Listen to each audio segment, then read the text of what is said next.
12 ফেব্রুয়ারি নির্বাচন, সাবেক মার্কিন কূটনীতিকদের বললেন প্রধান উপদেষ্টা। অপপ্রচার রোধে জাতিসংঘের সহায়তা কামনা। রাজধানীর বিভিন্ন পয়েন্টে 7 কলেজের শিক্ষার্থীদের অবরোধ, সেন্ট্রাল বিশ্ববিদ্যালয়ে অধ্যাদেশ জারির দাবি। বিশ্বকাপ ফুটবলে উন্মাদনা ছড়াতে ঢাকায় বিশ্বকাপ ট্রফি, সরাসরি কাপ দেখতে পেরে উচ্ছ্বসিত দর্শক।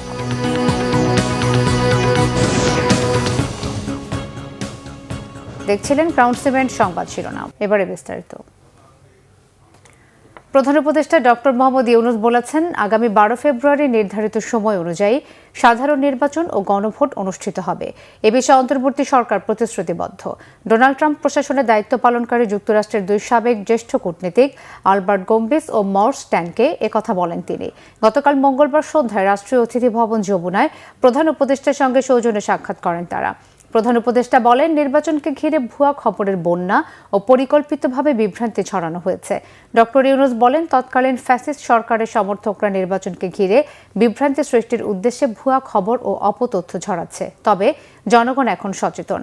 অন্তর্বর্তী সরকার আগামী 12 ফেব্রুয়ারি নির্বাচন অনুষ্ঠানের প্রতিশ্রুতিতে অটল।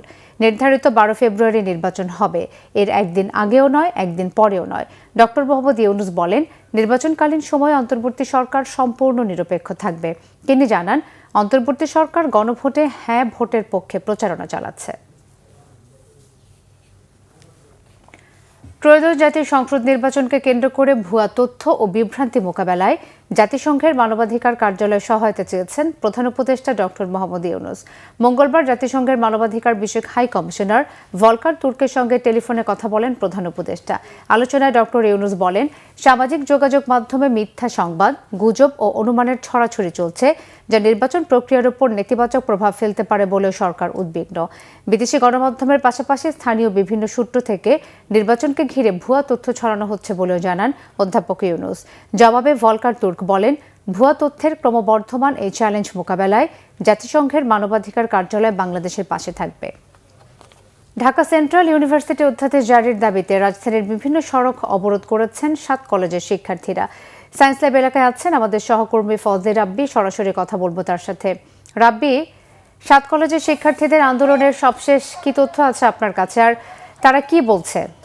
জি মিথিলা, ধন্যবাদ। আপনি জানেন যে সেন্ট্রাল ইউনিভার্সিটির অধ্যাদেশ জারিতে সকাল 12টার ঠিক দুপুর 12টার পর থেকে কিন্তু আসলে সায়েন্স ল্যাব মোড়ে শিক্ষার্থীরা জড়ো হয়। এখন দেখতে পাচ্ছেন এখানে কিন্তু আসলে শিক্ষার্থীরা বিভিন্ন স্লোগান দিচ্ছে এবং তাদের যে এক দফা দাবি, অর্থাৎ সেন্ট্রাল ইউনিভার্সিটি অধ্যাদেশ জারির যে এক দফা দাবি, সেই দাবিতে কিন্তু তারা আসলে স্লোগান দিচ্ছেন এবং তারা অনড় অবস্থায় এখানে অবস্থান নিয়েছে।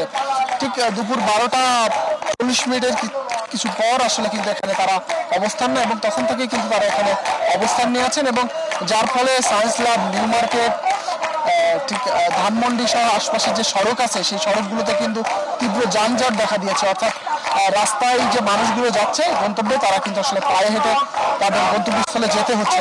পাশাপাশি আপনি জানেন যে একটা বিষয়, যে গত বছরের ডিসেম্বরের ঠিক 7 এবং 8 তারিখ কিন্তু তারা শিক্ষা ভবনের সামনে তারা লাগাতার অবস্থান কর্মসূচি পালন করে এবং তার পরবর্তীতেই কিন্তু আসলে শিক্ষা মন্ত্রণালয় থেকে তাদেরকে আশ্বস্ত করা হয় যে অর্থাৎ চলতি বছরের জানুয়ারির প্রথম দিকে কিন্তু তাদেরকে অধ্যাদেশ জারি করে তাদেরকে যে সেন্ট্রাল বিশ্ববিদ্যালয় প্রতিষ্ঠার যে দাবি, যেই দাবি কিন্তু আসলে পূরণ করা হবে। কিন্তু এখন পর্যন্ত আসলে দৃশ্যমান সেই দাবির পরিপ্রেক্ষিতে কোনো পদক্ষেপ না নেওয়ার ফলেই কিন্তু আসলে তারা ঠিক আজকে আবার পুনরায় কর্মসূচি পালন করছে এবং শুধু সায়েন্স ল্যাব নয়, তাঁতিবাজার, টেকনিক্যাল সহ মহাখালীতে বেশ কয়েকটি স্থানে কিন্তু তারা আসলে তাদের অবস্থান কর্মসূচি পালন করছেন এবং তারা বলছে সরকার যতক্ষণ না পর্যন্ত তাদের দাবি দেওয়া মেনে না নেয় ততক্ষণ পর্যন্ত কিন্তু তারা আসলে অবস্থান কর্মসূচি চালিয়ে যাবে। এবং আপনি জানেন যে গতকাল কিন্তু আসলে উপদেষ্টা পরিষদের একটি বৈঠক আছে এবং সেই বৈঠকের মধ্য দিয়েই কিন্তু আসলে তারা তাদের দাবি যে গতকালকে এই বিষয়টা সুরাহা হবে। এবং রাব্বি, আপনাকে ধন্যবাদ। আওয়ামী লীগ সরকারের 1.5 দশকের শাসনামলে গুমের পর 104 জনকে হত্যার ঘটনায় মানবতা বিরোধী অপরাধের মামলায় অবসরপ্রাপ্ত মেজর জেনারেল জিয়াউল আহসানের বিরুদ্ধে অভিযোগ গঠনের আদেশ দিয়েছেন আন্তর্জাতিক অপরাধ ট্রাইব্যুনাল 1। এর মাধ্যমে সাবেক এই সেনা কর্মকর্তার বিরুদ্ধে গুম ও খুনের মামলার বিচার শুরু হলো।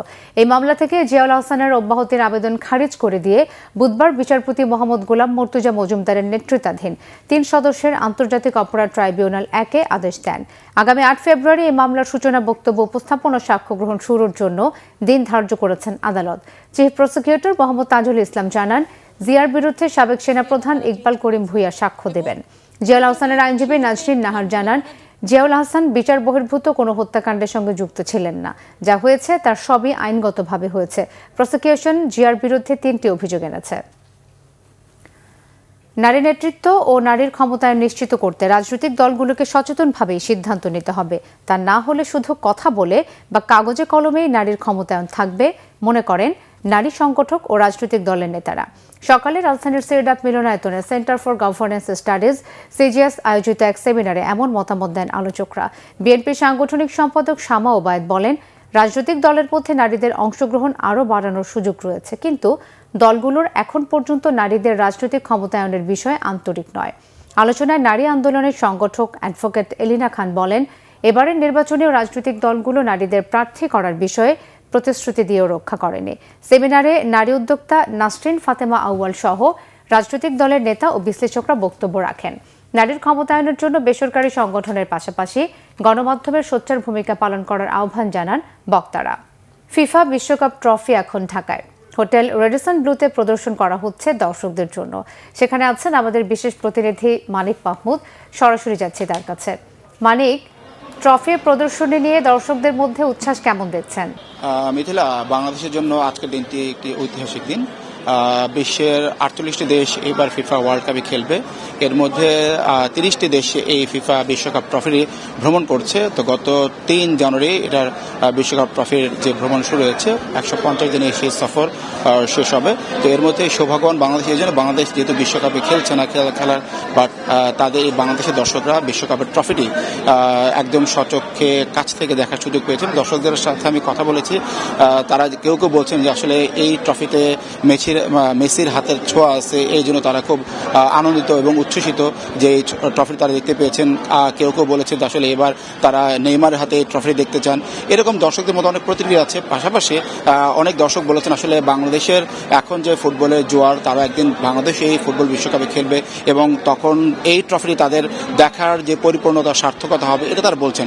এখানে একটা বিশেষ বিষয় বলে রাখি, আসলে সাধারণ দর্শকদের মধ্যে এই ট্রফি দেখার সুযোগ খুব একটা নেই। শুধুমাত্র এই ট্রফি দেখার জন্য যে ক্যাম্পেইন করা হয়েছিল, সেই ক্যাম্পেইনে বিজয়ী যে দর্শকরা, তারাই এই ট্রফি দেখার সুযোগ পাচ্ছেন। এই ট্রফিটি বাংলাদেশ আজকে সন্ধ্যা পর্যন্ত, অর্থাৎ রাত 8টা পর্যন্ত দেখার সুযোগ পাবেন দর্শকরা। এরপর ট্রফিটি থাইল্যান্ডে চলে যাবে। তো এই জন্য আজকেই যারা দেখতে পাবেন তারাই সৌভাগ্যবান। এই ট্রফিটির বেশি দিন স্থায়ী হবে না। এরপর ট্রফিটি পর্যায়ক্রমে বিভিন্ন দেশে গিয়ে পৌঁছবে এবং আগামী 11 জুন বিশ্বকাপ শুরু হবে। এবং আমরা জানি যুক্তরাষ্ট্র, কানাডা এবং মেক্সিকোতে এবারের বিশ্বকাপটি হবে 48টি দেশ নিয়ে। দর্শকরা আরেকটা যেটা বলছেন, আসলে এই ফুটবল ট্রফি শুধু দেখানো, এই দেখার মাধ্যমে যেন ফুটবলের প্রতি যারা ফুটবল ফেডারেশন, তাদের যেন একটু একটা তৎপরতা হয়, ফুটবলকে যেন ঢেলে সাজানো হয়, ফুটবলে যেন আরও বেশি এগিয়ে যেতে পারে বাংলাদেশ, যেন ধাপে ধাপে এশিয়ান পর্যায় থেকে বিশ্বকাপ পর্যায়ে যেতে পারে, সেই জন্য যে চেষ্টা পথ সেটা যেন নিতে পারে, সেই জন্য দর্শকদের প্রত্যাশা। এবং দর্শকরা বলছেন ট্রফি শুধু দেখে নয়, ট্রফিটা তারা দেখতে চান একদিন যেন বাংলাদেশের যারা ফুটবলার তারাও। আপনাকে ধন্যবাদ। এই ছিল এখনকার মতো। পরের সংবাদ সন্ধ্যে 6টায়, এর আগে বিকেল 5টায় রয়েছে নিউজ টপ 10 দেখার আমন্ত্রণ রইল। ধন্যবাদ সবাইকে।